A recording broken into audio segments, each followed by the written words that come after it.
I wasn't looking for trouble when I reached into Madison's tote bag. It was sitting by the entryway, same as always. Open at the top, spilling the usual mess of receipts, lip balm, and pens she'd swiped from hotels and offices over the years. My phone had been dying since mid-afternoon, and I figured I'd grab her charger instead of hunting for mine. I'd done it 100 times before without thinking. My fingers skimmed past a crumpled grocery list, the corner of her makeup bag, and then brushed something stiff, folded paper, heavier than a flyer. For some reason, I pulled it out. The paper was a hotel receipt, a boutique place downtown I'd only been to once for a friend's wedding brunch. Madison and I couldn't afford it on a whim. It was the kind of place where the staff remembered your name and brought you sparkling water without asking. 2 things jumped out at me immediately: 2 breakfasts, an extra room key. I stood there in the hallway, holding it like it might burn me. I read it again, slower this time. Check in the night before, check out just after 9 a.m. And a service charge for late departure. The kind you rack up when you linger past checkout time. That morning, I remembered that morning. Madison had left before sunrise, saying she had to be at a team offsite by 8. She'd even sent me a picture from her phone. Rows of chairs in a bland conference room, a projector screen glowing with some company logo. I texted back a thumbs up, thinking nothing of it. But the date on this receipt was the same. I flipped it over, and that's when my stomach gave the first real lurch. There, scrawled in pen at the bottom margin, was a note. Ride to Dylan's. Dylan, her ex, the guy she swore she hadn't spoken to in forever, except for the occasional accidental run-in at the grocery store. The guy who had a habit of liking her social media posts but never commenting. The guy who, years ago, she'd said was a closed chapter. I stared at those 3 words, ride to Dylan's, until the ink seemed to thicken on the page. It didn't make sense. Or maybe it made too much sense.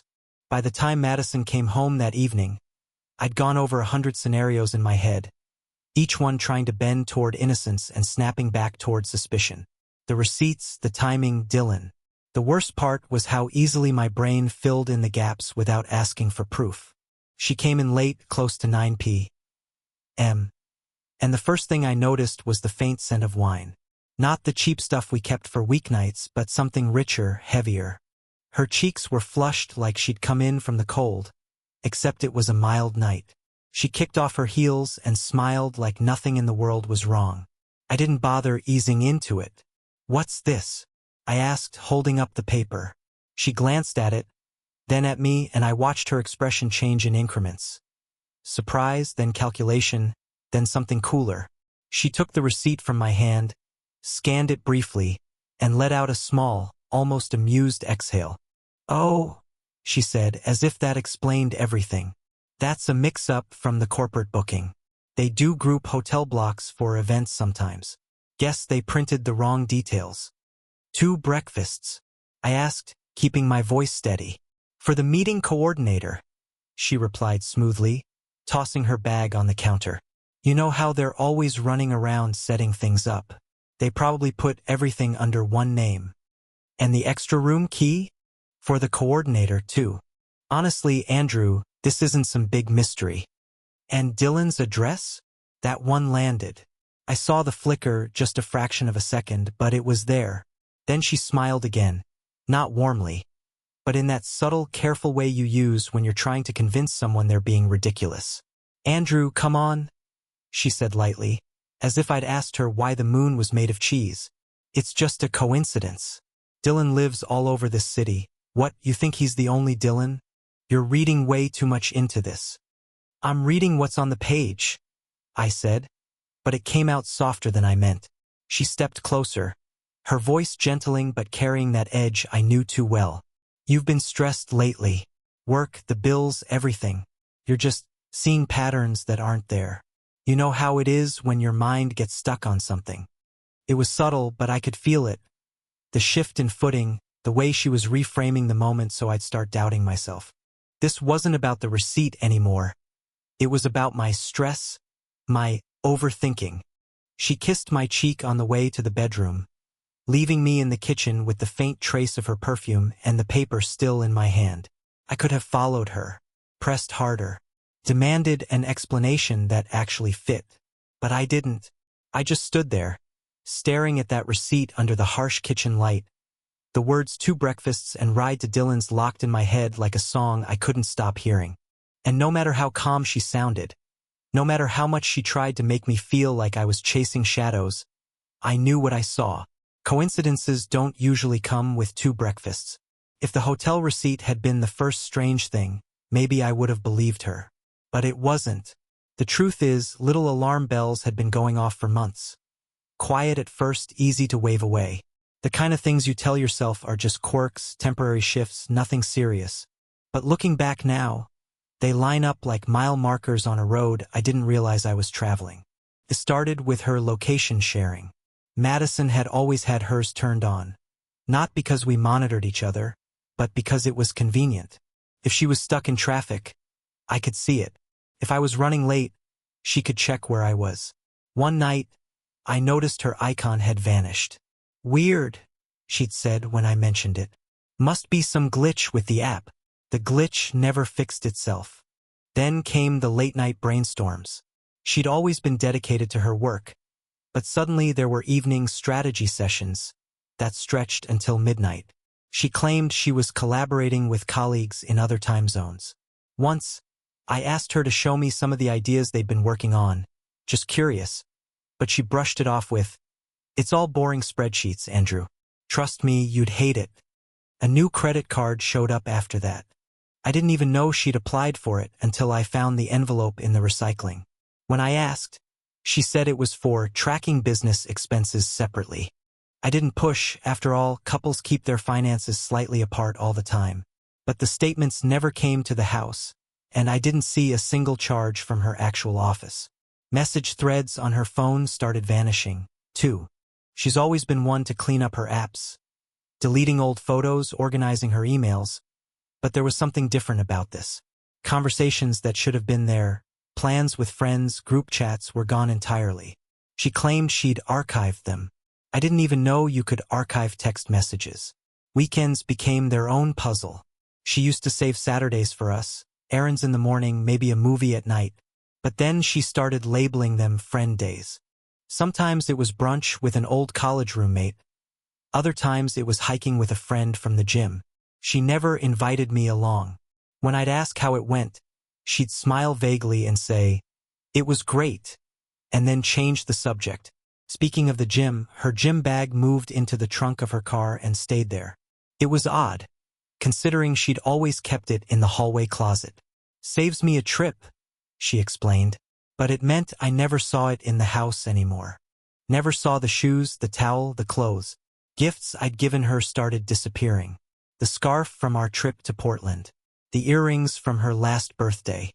When I noticed, she'd laugh it off. "They're probably at the bottom of my purse." But weeks would pass and they wouldn't turn up. Then there were the photos. Madison has always been big on documenting her life.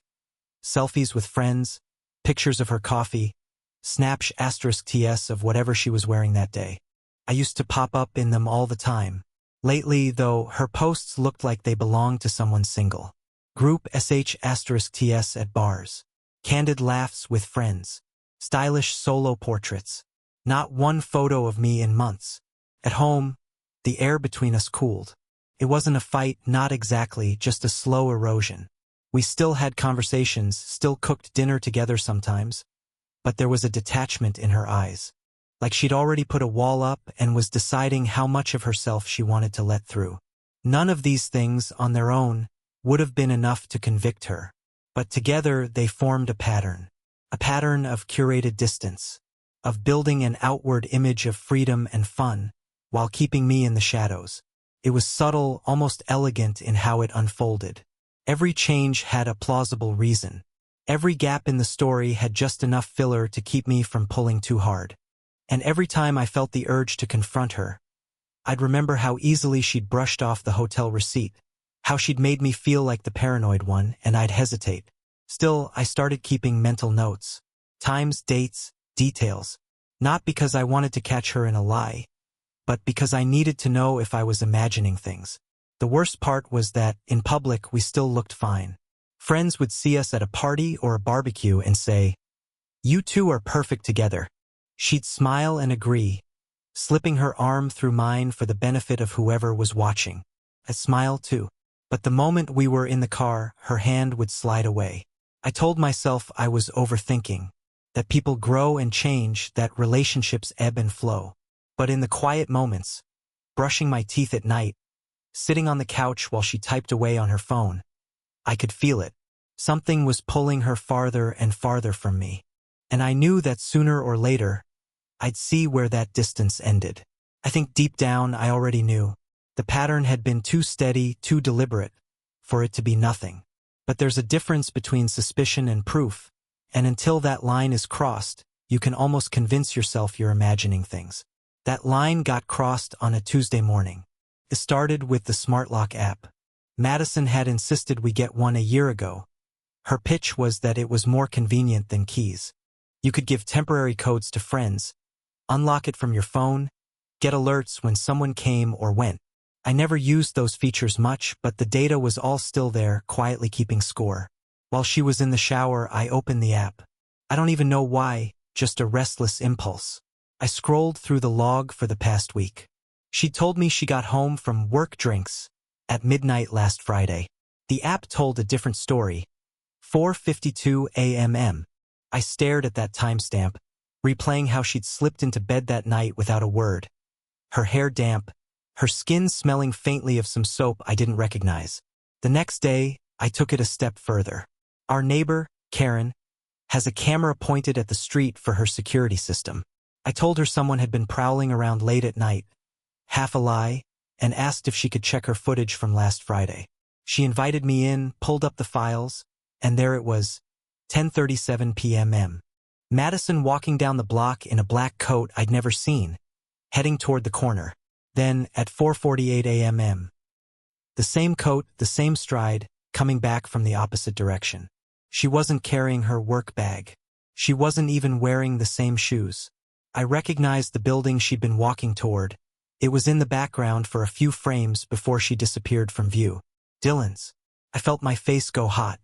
That afternoon, I sat in my car outside Dylan's building for an hour, just staring at the brick facade and wondering how many times she'd been through that door. The next wave of proof came faster. A few days later, while sorting through our mail, I noticed an unmarked envelope mixed in with the bills. It wasn't addressed to anyone. Inside was a printout of a bank statement from her hidden credit card. The one she said was for business expenses. The transactions for the past month read like a travelogue for two. Breakfast for two at the Morning Table Cafe. Couple spa package at Haven Wellness. Dinner at Bar Sienna twice. All in different parts of the city. None of them anywhere near her office. I didn't know who sent it. Maybe a mistake, maybe someone trying to tip me off, but I didn't care. I took photos of every page and slid the envelope back into the pile.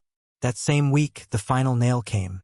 I was working late when my phone buzzed with a notification from a number I didn't recognize. No text, just a single photo. It was a **T of a message. The contact name at the top said Dylan. The message read, "Last night was perfect. Can't believe we waited this long." Beneath it was a winking emoji. I didn't reply. I didn't even breathe for a moment. I just sat there in my office, staring at those words until they blurred. It's strange. People talk about finding out their partner cheated like it's a singular moment, a sharp snap where the world changes. For me, it was slower, layer by layer, piece by piece, until the last piece fit and there was no room for doubt. When Madison came home that night, she found me sitting in the living room. No TV on, no phone in my hand, just waiting. "How was your day?" she asked, tossing her bag onto the couch. I didn't answer. Instead, I slid my phone across the coffee table toward her. On the screen was the **T. Her eyes flicked down, then back up to me, her mouth opening just slightly before closing again. For once, she didn't have a script ready. "Andrew," she started. "I know," I said. My voice was so calm it startled me. "I know about Friday. I know about the spa. I know about Dylan." She tried to say something, probably the same kind of neat, plausible explanation she'd used for the hotel receipt, but it faltered before it left her lips. Her shoulders dropped. "How long?" I asked. She didn't answer. "How long?" Her gaze slid away to the wall, the floor, anywhere but me. "A while," she said finally. That was it. No apology. No denial. Just two words that confirmed everything. And in that moment, I realized I didn't need her to say more. I didn't need a blow-by-blow account, or the reasons, or the tears that were starting to well in her eyes. I had all the proof I was ever going to get, and all the proof I needed. I stood up, walked past her, and went into the bedroom. She called after me, but I didn't answer. I was already making a mental list of what I'd pack first. I didn't sleep that night. I lay on top of the covers staring at the hairline crack in the ceiling, counting breaths the way I used to when I was a kid scared of thunderstorms. In the next room, Madison's drawer slid open and shut, the soft rustle of clothes, the long sigh of someone rehearsing a story they might never get to tell. Around 3, the house went still. Around 4, I decided I was done being still with it. I got up, pulled the storage tubs from under the bed, and started sorting. Passports, birth certificates, the title to the car, the folder with our insurance info. I took the documents with my name, plus the joint originals. I left copies behind. I wasn't running. I was extracting.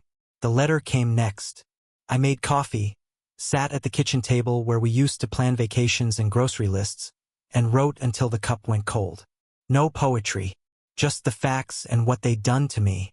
I wrote that I loved the version of her who loved me back, and that I hadn't seen that version in a long time. I wrote that I wouldn't compete with a ghost of her past or with the curated image she fed to strangers. I wrote that trust, once broken, doesn't heal on command, and mine wasn't.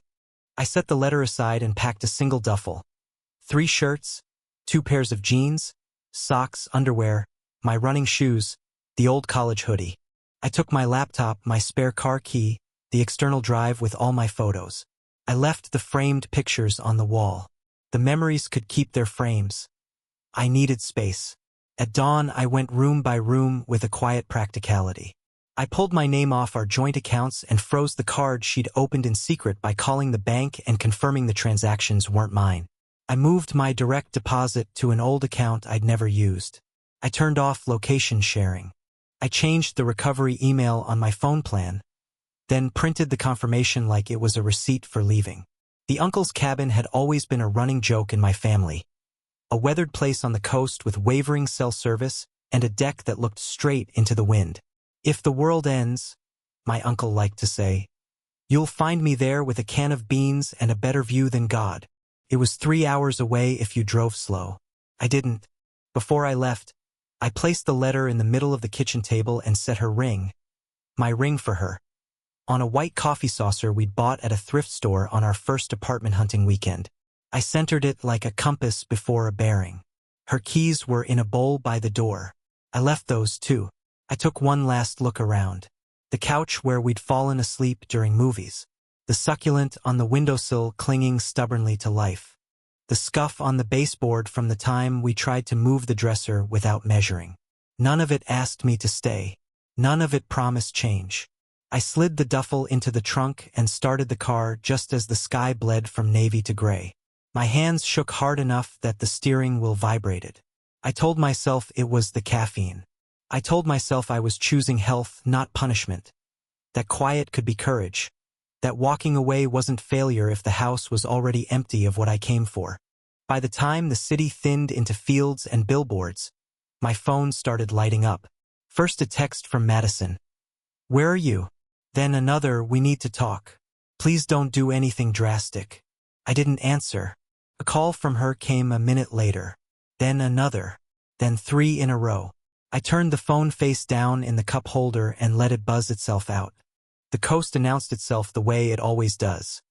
A change in the light, the smell of salt, seagulls appearing out of nowhere like someone had placed them in the scene without warning. The cabin sat on a slope above a ragged crescent of sand. When I pushed the door open, the smell of old cedar and dust hit me like a memory I hadn't earned. I opened windows. I stacked my documents on the counter and set the duffel by the couch. I ran the tap until it cleared and drank. I stood on the deck and let the wind push the heat out of my face. I breathed. That was all I did, but it felt like work. When a signal crept back, the messages poured in. Madison again. A couple of missed calls from her sister. One from an unknown number that I didn't have to guess at. I didn't answer any of them. I sent one text to my uncle using the cabin for a bit. "We'll leave it better than I found it." He wrote back a thumbs up and, a beat later, "There's chili in the freezer. Don't burn the place down." Back in the kitchen, I drafted a P.S. in my head to the letter I'd left. Something about choosing quiet over the toll booth of constant explanation. Something about refusing to be the person who teaches another adult that consequences exist. But the paper was miles away and the pen was here, and that felt about right. Some things you don't get to add after the fact. By late afternoon, the adrenaline ache faded, leaving a bone-deep tiredness. I walked the beach without trying to think, and because the mind hates an empty stage, the details returned anyway. The 2 breakfasts, the spa charge, the timestamp at 4:52 a.m. The black coat vanishing into Dylan's doorway. They lined up like stones across a river, and on the far bank was a version of me who didn't keep asking for explanations that only bred more questions. I made a simple dinner, eggs and toast, blueberries, and ate by the window while the sky went peach, then iron, then black. I washed the plate and set it in the rack. I turned off the lights. The ocean kept at its work, unbothered by anyone's texts. It was the first sound I trusted all day. Madison, meanwhile, was returning to an empty house miles away. I pictured the door opening, the silence greeting her, the ring bright as a coin on the saucer beside the letter. I could hear the scrape of the chair as she sat, the rustle of paper, the inhale when she reached the part that said "I love you, but I'm leaving anyway." I don't know if she cried. I don't know if she raged. I wasn't there to translate any of it into meaning. That was the point. For once, the scene didn't require my presence to be complete. She had chosen a night with her ex out of spite, or loneliness, or ego. I had chosen something else. The house, relieved of the daily performance, had made room for the truth. She would find only what I left. My absence and my final words, measured, not cruel. A neat circle where a promise had been. I left utilities paid through the month and a note on the fridge with the plumber's number. Courtesies for a life I was stepping out of. Courtesy wasn't forgiveness. It was proof I could leave without burning the ground. When I finally lay down on the narrow cabin bed, the sheets smelled like old sunlight. I stared at the ceiling and listened to the boards settle. The wind pressed against the windows and eased. Sleep didn't come quickly. It didn't need to. I was already where I meant to be. She found the letter at noon, judging by the timestamp on her first text. 12:07 p.m. I was on the deck, the ocean combing the shore with slow, indifferent hands, when my phone lit up like it had a heartbeat. First, "Andrew? What is this?" Then, "Where are you?" Then a call I let ring into the wind. For a while the notifications came like hail, short, hard, scattered. A screech *T of the letter's first page. A photo of the ring on the saucer. A map pin of our living room as if to prove she was exactly where the silence lived. By one she'd shifted from shock to spin. "This is a misunderstanding," she wrote. "We're fine. Call me." 10 minutes later, "There's a couples therapy slot open tonight. I booked it in case you calm down." I pictured her pacing the kitchen, thumbs flying, breath shallow, building a narrative the way she built decks at work. Select a few clean lines, throw away the messy edges, slap a soothing title on top. I turned the phone face down and watched a gull drag a ribbon of kelp across the sand like it was rearranging the coastline. When I checked again, the circle had widened. She'd called my mother, then my sister, then even my uncle, any branch that might bend toward her. The responses from family trickled in, cautious and kind. "Madison says there's been a misunderstanding. Are you safe? We're here if you want to talk." I answered each with the same sentence. "I'm okay and I need space." It felt like stacking sandbags against a rising river. Then came the posts. I don't check often, but even I couldn't miss the soft focus blast. A vague story. Sometimes people leave before you can explain. Be kind. You never know what someone is carrying. Over a sepia photo of our pothose plant. Hearts and you got this flooded in. It was SK asteriskal fool. In its way. No nouns, plenty of sympathy. A vacuum ready to be filled by everyone's favorite assumptions. But the internet is a leaky boat. Facts started to seep through faster than she could bail. Our neighbor Karen texted my sister about the street cam footage of Madison arriving home near dawn. My sister, who doesn't do quiet complicity, sent Madison a single line, "Stop lying." The comment disappeared, then reappeared as a DM that promptly leaked. Someone dug up Dylan's tagged photo at the boutique hotel. People who'd nodded along to Madison's first version backed away like they'd touched a hot stove. By late afternoon, her messages softened. "I messed up," she wrote. "I was hurt and stupid and trying to make a point you never seemed to hear. Please come home so we can fix this." A beat later. "Running away won't make you the bigger person." The pivot didn't surprise me. When logic failed, she used guilt. When guilt failed, urgency. When urgency failed, logistics. A calendar invite arrived from a therapist I'd never heard of. I declined it without a note. I made tea and read everything again to check whether the sentence I'd been waiting months for had arrived. The plain, unvarnished truth. It hadn't. What arrived was narrative management. Soft framing, soft lighting, the same sharp edges hidden off-screen. Around 5 she called from a different number. I let it roll to voicemail. In the recording, her voice had a tremor I couldn't quite label. "Andrew, please. I know you're angry. I deserve that. But please don't shut me out. I booked the earliest session I could. I'll return your stuff. You left your watch in the bathroom drawer. I'll do anything. I just need to talk where someone can keep us from saying things we can't take back." I walked the beach until the sun slid down and the horizon turned to metal. Somewhere between driftwood and dune grass, I realized I felt something I hadn't felt in months. Stillness. Not triumph. Not payback. Just the quiet that arrives when you finally step out of a storm's path. I texted a single line, "I won't come home tonight." She replied instantly, "Where are you?" I didn't answer. I owed her clarity, not proximity. Morning brought props. She posted a photo of 2 mugs on our table with "waiting for him" as the caption. Like the scene could conjure me. She DM'd mutuals with curated highlights.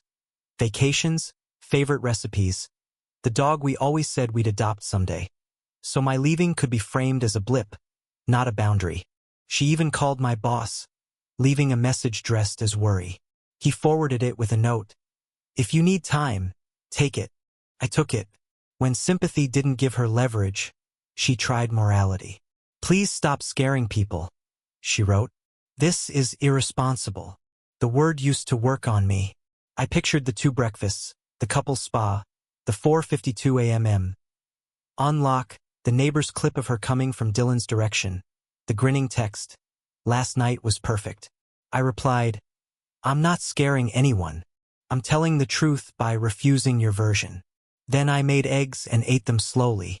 At noon she switched to logistics. "I found your tax documents. I'll bring them, just tell me where." I told her to drop anything at her sister's or my office reception. She sh*t back one word, "Coward," followed by a photo of the letter rimmed with tear stains. I didn't answer. 5 minutes later she apologized for the word and blamed adrenaline.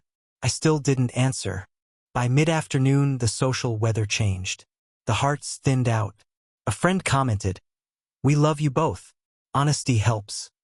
Another, "Sometimes silence is an answer." Madison removed the comments in under a minute, but a dozen people had already seen them. You can delete words. You can't unring a bell. Her mother called next, a number I know from holiday texts and polite thank yous. "Andrew," she said with practiced brightness. "Madison is a wreck. She made a mistake. We all do. Don't throw this away over one night." I thanked her for calling and said I was taking space. She sighed the way parents do when they think you're choosing pride over family. I almost explained this wasn't about pride. It was about finally refusing to grade my reality on a curve. Evening came and with it one gesture I respected more than the posts. I'm going to the therapist anyway, Madison wrote. If you won't come, I'll send you notes.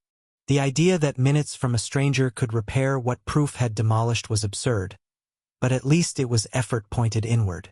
I set a boundary. Do not discuss our relationship online or with people to recruit sides. Please stop. She replied, okay. And for the first time in 36 hours, the phone went quiet. It held for an hour, then broke. My uncle texted from the road, there's a car at the end of the lane. A beat later, want me to say you're out? I told him to say I wasn't receiving visitors. 104, he wrote, like we were running a ham radio during a storm. She left a bag on the porch. My watch, a flannel I thought I'd lost, 2 envelopes with the tax forms, and a note that began, I know I handled everything wrong, and ended with, please don't make this permanent. I picked it up after her taillights dissolved, set the watch on the counter, and left the note sealed. I'd read it when my reasons for not reading it stopped needing so much maintenance. That night, the lines from my letter to her replayed in my head. I choose quiet over the toll of being doubted in my own home. I choose evidence over explanations that move the goalposts. On the page they had looked cold. In the salt air they sounded like simple math. Accuracy isn't cruelty. It's relief.